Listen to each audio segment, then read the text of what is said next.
नमस्ते, मेरा नाम राजा कनौजिया है और आप मेरे यूट्यूब चैनल M12 जीके देख रहे हैं। मित्रों, मैं आपको बता दूं कि अगर आप सीटेट एग्ज़ाम जुलाई 2024 का देना चाहते हैं या फॉर्म को फिल करना चाहते हैं या फिल कर चुके हैं, तो आपको एग्ज़ाम में बैठने के लिए दिव्यांग हैं तो एग्ज़ाम में जब जाइएगा, एग्ज़ाम दीजिएगा, तो क्या क्या चीज़ आपको लाभ मिलेंगे, इसके बारे में मैं आपको बताने वाला हूँ अच्छी तरह से। तो वीडियो को शुरू से अंत तक ज़रूर देखिएगा।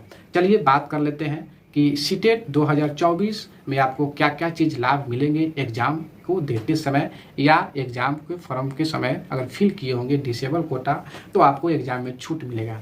और ऐसे दिव्यांग को छूट मिलता है जो 40% से अधिक सर्टिफिकेट रखे हैं, बनवाए हैं और हैं दिव्यांग। तो आपको सबसे पहले तो स्क्राइब की सुविधा मिलेगा। अगर आप लिख नहीं पाते हैं, कंप्यूटर का माउस हिला नहीं पाते हैं, तो आपको आपके बदले में आप एक कैंडिडेट को ले जा सकते हैं। शर्त यह है कि वह कैंडिडेट आपके उच्चतम क्वालिफिकेशन से एक क्लास जूनियर होना चाहिए। अगर अगर आप जिस एग्ज़ाम में बैठ रहे हैं सीटेट में, अगर वह 1 से 5 के लिए है तो 1 से 5 के लिए तो 12th पास माना गया है, तो वह बच्चा 10th पास होना चाहिए, 12th पास नहीं होना चाहिए, जिसको आप लेकर जाएंगे। अगर ग्रेजुएशन पर दे रहे हैं तो वह बच्चा जो है आपका 12th पास होना चाहिए, बीए पास नहीं होना चाहिए। अगर आप पीजी पर दे रहे हैं, पीजी पर एग्ज़ाम दे रहे हैं तो वह बच्चा आपका बीए पास होना चाहिए, पीजी पास नहीं होना चाहिए। लेकिन यहाँ पर पीजी और 12th तो स्टेट होता है ना, सीटेट तो 2 ही पेपर होता है, पेपर 1 और पेपर 2। 1 से 5 के लिए पेपर 1 जो 12th लेवल पर है और पेपर 2 ग्रेजुएशन लेवल पर है, वो 6 to 8 के लिए। तो आप 10th पास और उसमें 12th पास को अलाउ है, आप उसको ले जा सकते हैं। उसको जब ले जाइएगा तो आपको एक और फ़ायदा मिल जाएगा। उसके साथ क्या मिल जाएगा, आपको एक्स्ट्रा टाइम मिल जाएगा।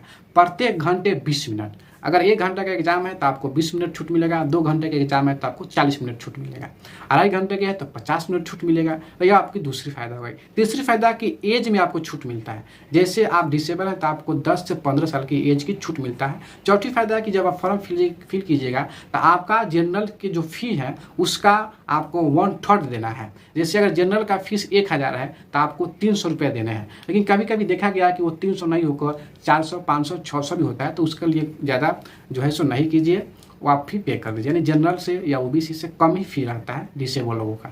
तो यह सभी फी जो फ़ायदे हैं आपको मिले हैं कि नहीं मिले हैं देख लीजिए। नहीं मिले हैं तो आप लीजिए, अच्छे से सीटेट की तैयारी कीजिए, परीक्षा दीजिए और मेरे तरह आप भी सरकारी टीचर बनकर दिखाइएगा। और चैनल पर कमेंट कर दीजिएगा, चैनल को सब्सक्राइब भी कर दीजिएगा। तो आज के लिए इतना ही रखते हैं। जय हिंद, जय भारत।